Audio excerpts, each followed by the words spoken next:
I haven't been out for a couple of weeks now. I'm just going to return to the shelter, see how it's weathered all the storms, and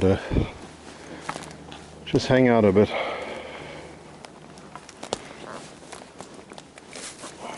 A lot of groundwater here again.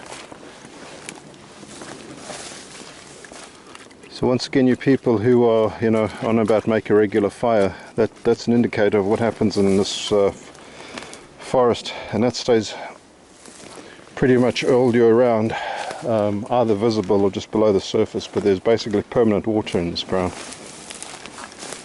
The other telltale is look at the ferns.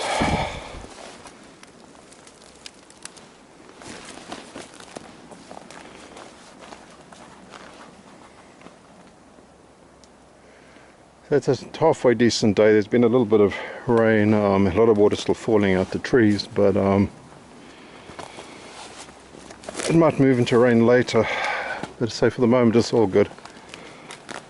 Here's the shelter. Let's see how it got on. The last time we were here was when we did an overnight and it had been snowing, and this poor shelter of mine got bombarded. Haven't had really had time to look at the top and see how that held up.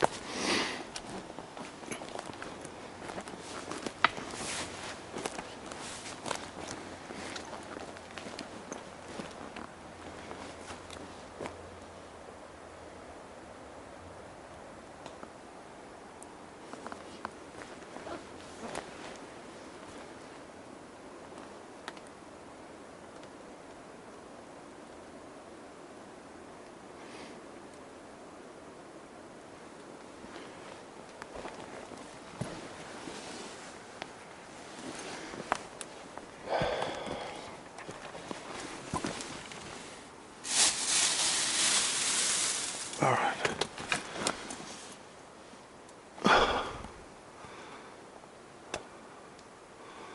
Not too bad.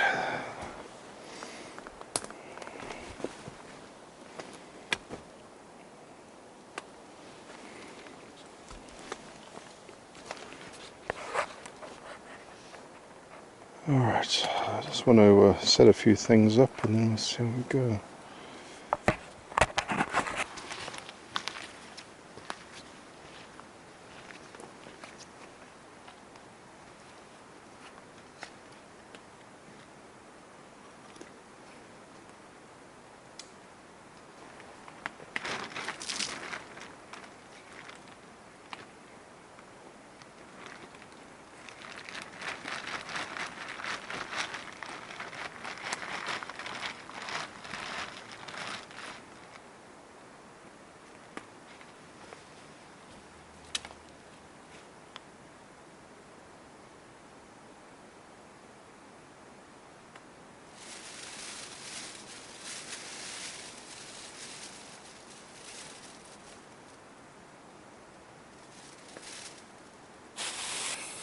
Left in a hurry the other night that we were, or the other morning when we were here, because it was pretty much cold and miserable. This is going to need a tidy up, but yeah, basically it's all intact, and that I'm very happy with.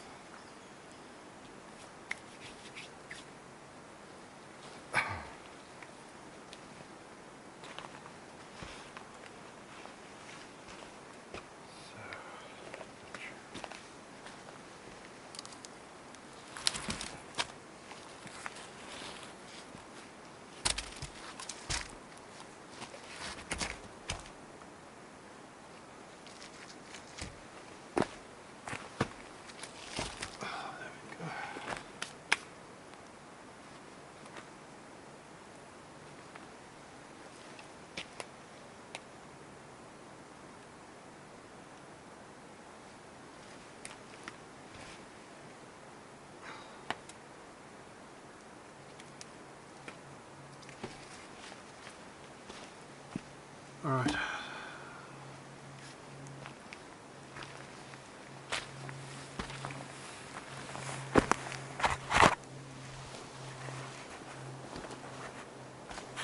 So once again, the fire is just simple. You've got to build a layer of wood, be it dry, be it wet, just to keep your wood off the ground. you know, typically you can lay the bottom of your fire pit with some rocks. There are some rocks and stones or whatever in the bottom here, but they're all hidden below these previous fires. But there is a good base.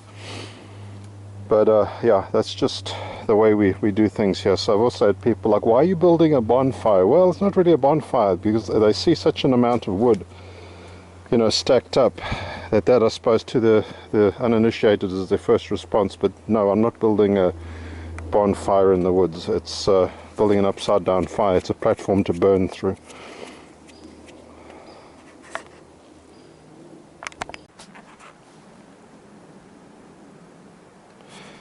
This is a Camelback that I've done some, I suppose, modifying on it.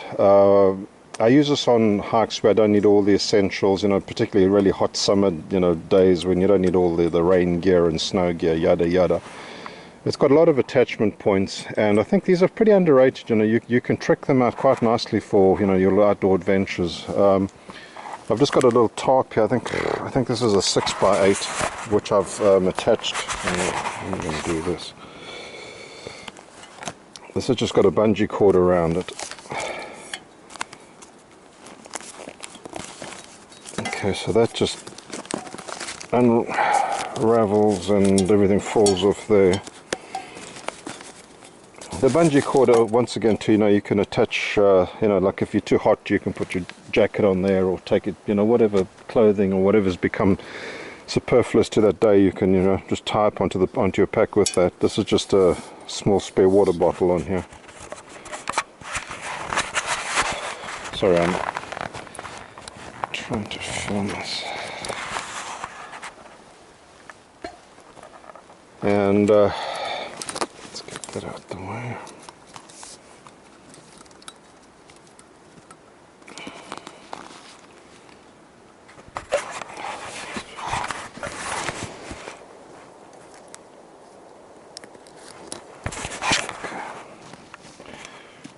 Right, so once you've cleared the bungee cord, you can get into what are in the pouches. I've just got a little sole bivvy in here which folds out, which is really nice.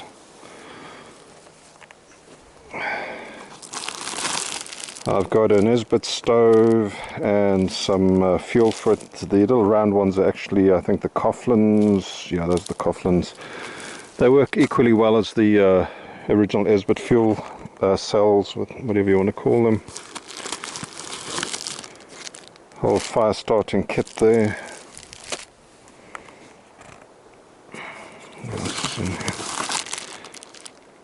I've got a whistle and just some lip balm. Whistle's actually very important, you know. It's a great way of signaling if you're in distress, because that sound carries for miles. I use this for cycling as well, so I've got some of my cycling kit in there. A little flashlight. And what's down here? Sorry.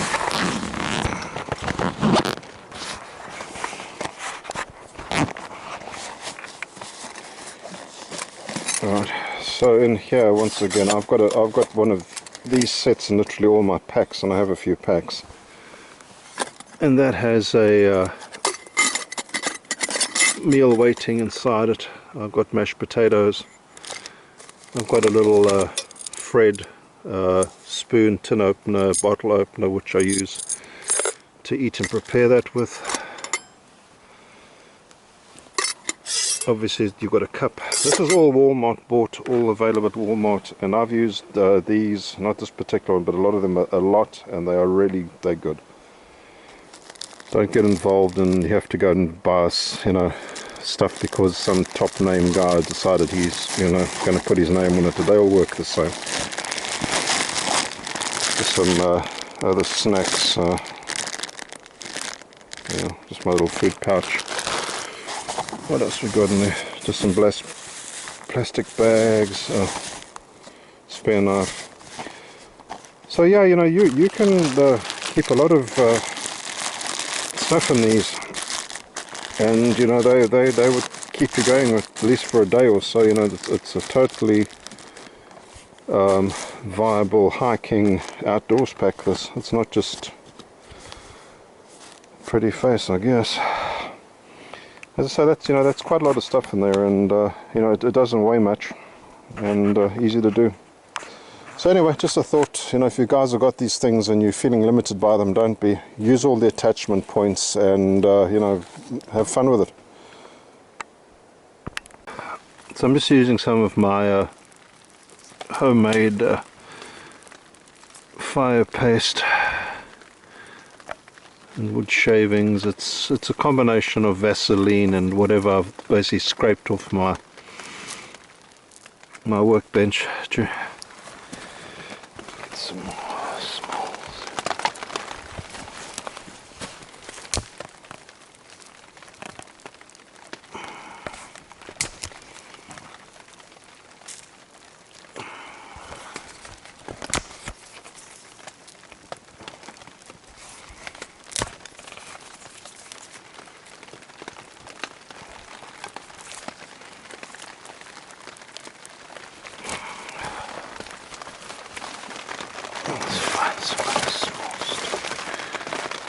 Oh gosh, the rain is chasing me here. I'm going to have to get this on the go pretty quickly. Steal some of this.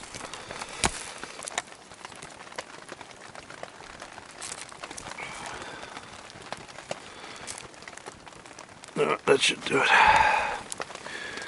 Doesn't normally take too much to get this going.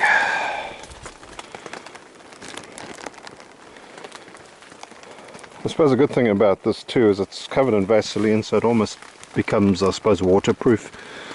You don't have to worry about it. And I say it gets, you know, fairly large pieces of, well, I suppose, you know, sticks burning. But most people would think, oh, you'd have to put something a lot, you know, thinner on there. But the Vaseline generates a lot of heat, and typically can get these larger pieces going pretty quickly. The thing is, you do want to capitalize on your flame. You know, the other observation, people are going, oh my god, you're overloading the fire. But no, it's actually capitalizing on the flame. You see a lot of people who start fires, they have this enormous flame going, but then they don't put any fuel on it. It's like, well, what are you doing? You're wasting the flame. Get some stuff on there and, you know, get your fires burning. Alright. As you can see, that's already, you know, taken quite nicely.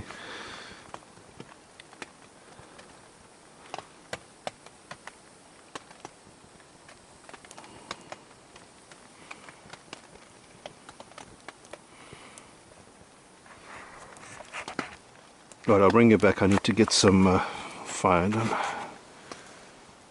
Again, you can see the advantage of building a fire that burns up and down, because the pieces of wood below have taken, and I've basically just put a roof over the top of it to let that wood dry, and that'll also catch fire pretty soon. There's a decent flame going there. So once again, it's not an overloaded fire, it's just a fire constructed to dry and burn at the same time.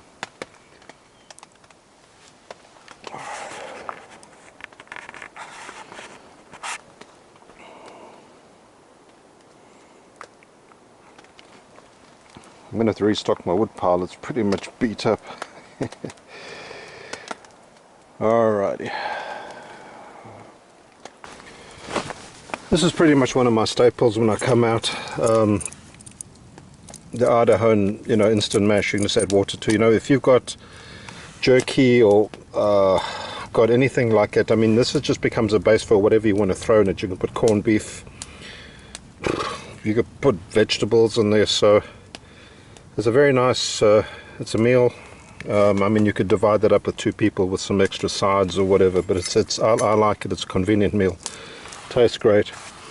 And getting back to this little pot here, if you pretty much boil an entire, you know, a lot of water in here, it's enough to do the mashed potato and give yourself a cup of tea. So that's all I need for the moment. And once again, this is just a little Fred. It's not the P38. It's something different. So don't think I'm you know, showing you something else. The P38 doesn't have the spoon attachment on it, and it doesn't have that. So there you go.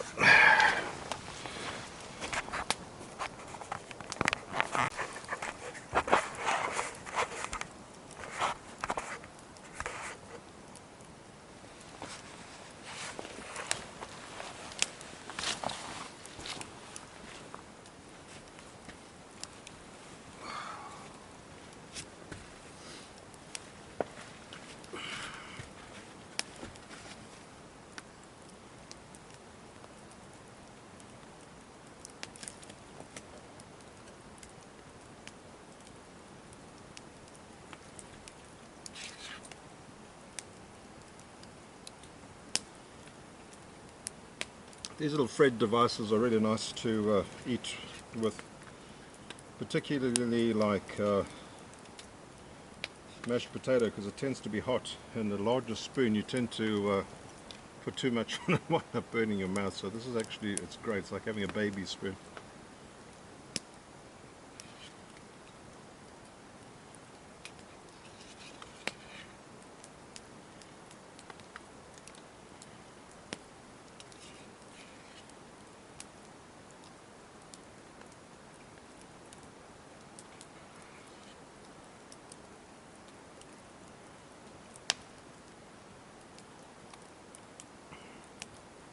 Hopefully in a couple of weeks I'll be able to show you some places that you've not seen yet. I've just got a couple of natural obstacles in the way at the moment. I need the season to change for me to be able to cross them. There's a couple of rivers I like to cross, but they're running too high at the moment. And yeah, so hopefully we'll get some new footage, and I intend building a bigger shelter at another venue. So that should be interesting, at least. I mean, I learned a lot building this shelter, and you know, I've had, you know, snow and rain, hail. I've had the whole lot come over this little shelter, and I mean, it's still very functional. But it's like anything in life, you learn, and there's definitely place for improvement. So I've taken notes of those, and hopefully that will all translate in the next shelter. I'd also like to build something that is, you know, more conducive to having, you know, 2 or 3 people in it, because, you know, periodically we do come up here with a larger party. It's not just me.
I hope that experientially these videos are doing what I sort of hope they're doing. This is, you know, you can go and see people, you know, busy with bow drills and, you know, the tinder bundles and doing all those kind of things, but you know, there tends to be a very sort of static thing. They've arrived at one place and then they want to show you all these things, but they seem to have forgotten the journey.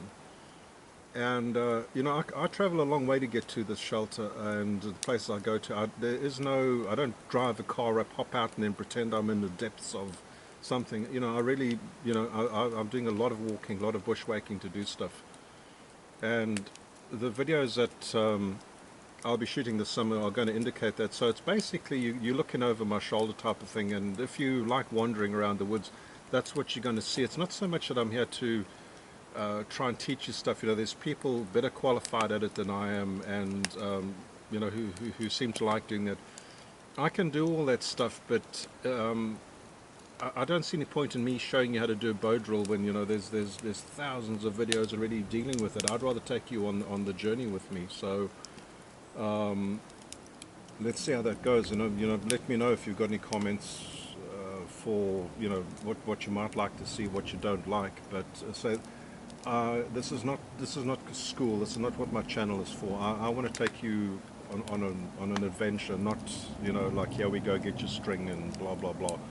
And, you know, kudos to the people who are doing that, because they provide a very good service, but I'm just not sort of that way inclined to be the teacher in that. So yeah, anyway.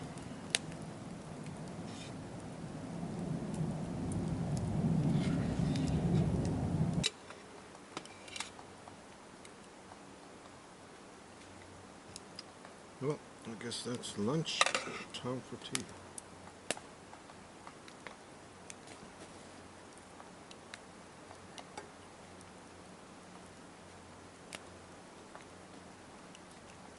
These little pot sets really are handy if you folks are looking for something to use outdoors. The shape is great because cylindrically things are easier to pack than square. And so the way it nests is great. This is sold separately to this set, but as I say, they're both at Walmart. This is a Stanley cup pot set, whatever you want to call it.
Right, well, thank you very much for watching, those of you that have, and appreciate it. See you around on the next adventure. Thanks.